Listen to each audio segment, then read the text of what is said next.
قدم پر چل کر کے اور انہی عقیدوں کو اپنے دل و دماغ میں محفوظ کیے ہوئے ہیں جو راہ نجات ہے اور جو سب سے عظیم دولت ہے. اسی لیے اعلیٰ حضرت فرماتے ہیں تیرے غلاموں کا نقش قدم ہے راہ خدا، وہ کیا بہک سکے جو یہ سراغ لے کے چلے. سبحان اللہ. سب سے عظیم نعمت اللہ نے ہمیں عطا فرمائی اور جوڑا رسول پاک صلی اللہ علیہ وسلم نے ایمان کے ساتھ نفع کو. اس سے یہ سبق دیا جا رہا ہے کہ جو اہل ایمان ہوتے ہیں وہ دنیا میں ضرر نہیں پہنچاتے ہیں بلکہ وہ نفع پہنچانے کا کام کرتے ہیں. سبحان اللہ. جو اہل ایمان ہیں وہ خود بھی نفع اٹھاتے ہیں اور دوسروں کو بھی نفع پہنچاتے ہیں. اسی لیے عربی کا مقولہ ہے لا بد للمسلمین ان یکونوا کالماء الجاری. مسلمانوں کو بہتے پانی کی طرح رہنا چاہیے.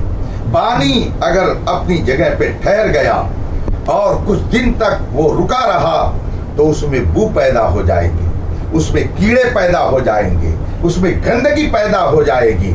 پھر وہ ایسا ہو جائے گا کہ وہ خود بھی بدبودار ہوگا اور اس میں اگر کپڑا ڈالا جائے وہ بھی بدبودار ہو جائے گا، ہاتھ ڈالیں گے وہ بھی بدبودار ہو جائے گا. لیکن اگر پانی بہتا ہوا ہے تو وہ خود بھی صاف رہے گا اور جو چاہے اس سے صفائی حاصل کر سکتا ہے. مومن کی یہ شان ہے کہ وہ بہتے ہوئے پانی کی طرح ہے.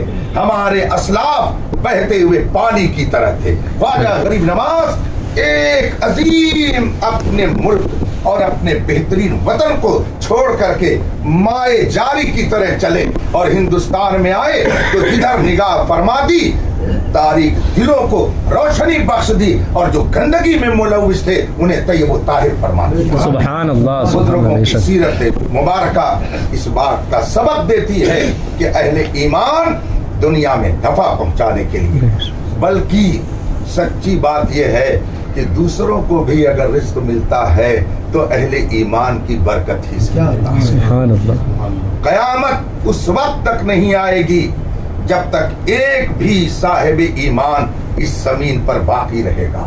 اس وقت تک قیامت نہیں آ سکتی ہے. کیا اس کا مطلب یہ نہیں ہے کہ جب تک ایک بھی نبی کا سچا غلام اس زمین پر رہے گا زمین کا نظام درہم برہم نہیں ہو سکتا ہے؟ جب تک ایک بھی صاحب ایمان رہے گا آسمان کا نظام درہم برہم نہیں ہو سکتا. قیامت کیا ہے؟ نظام کائنات کا درہم برہم ہو جانا. لیکن ایک مومن کا یہ رتبہ ہے کہ جب تک وہ رہے گا چاند کی چاندنی، سورج کی روشنی، ستاروں کی جھلملاہٹ، زمین کا نظام، آسمان کا نظام، جب مومن کی یہ شان ہے تو رسول پاک کی سبحان اللہ. سبحان اللہ. بے شک گدا بھر دیتے ہیں. بے شک بے شک. آج کا جب یہ عالم ہے سبحان اللہ. سبحان اللہ. پاک پر ایمان لانے کی بدولت مومن کا یہ رتبہ ہے کہ اس کی برکت سے زمین و آسمان کا نظام قائم ہے. تو اگر نبی زندہ نہیں رہے گا تو یہ نظام بھلا کیسے قائم رہ سکتا ہے؟ اسی لیے امام اہل سنت نے قسم کھا کے فرمایا وہ زندہ ہے واللہ. بے شک بے شک. حق ہے. زندہ ہے واللہ. میری چشم عالم سے چھپ جانے والے. بے شک. اللہ کا کرم ہے کہ اس نے ہمیں اور آپ کو دنیا کی سب سے عظیم نعمت عطا فرمائی. اور یہ وہ نعمت ہے کہ جب ساری نعمتیں ساتھ چھوڑ دیتی ہیں تب بھی یہ نعمت سہارا بنتی ہے. بلکہ یہی نعمت تو سہارا ہوگی جب ساری نعمتیں چھوٹ جائیں گی. المال والبنون زینت الحیات الدنیا. قرآن کہتا ہے مال اور اولاد دنیا کی زیب و زینت ہیں، دنیا کے بنا و سنگار ہیں، حسن ہیں. آل اولاد اور دولت یہ دنیاوی زندگی کی آرائش و زیبائش ہیں، یہ حسن ہے، یہ جمال ہے.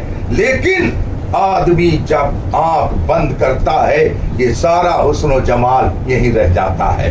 اب قبر میں اگر کوئی جمال کام آئے گا، کوئی کمال کام آئے گا تو رسول پاک کی وفاداری کا کمال یہ کام آئے گا. اسی لیے اعلیٰ حضرت فرماتے ہیں انہیں جانا نہ رکھا غیر سے کام، للہ الحمد میں دنیا سے مسلمان سے. اور جب ایمان کے ساتھ دنیا سے جائیں گے تو پھر آدمی آج کہتا ہے جب گھبراہٹ میں ہوتا ہے کہ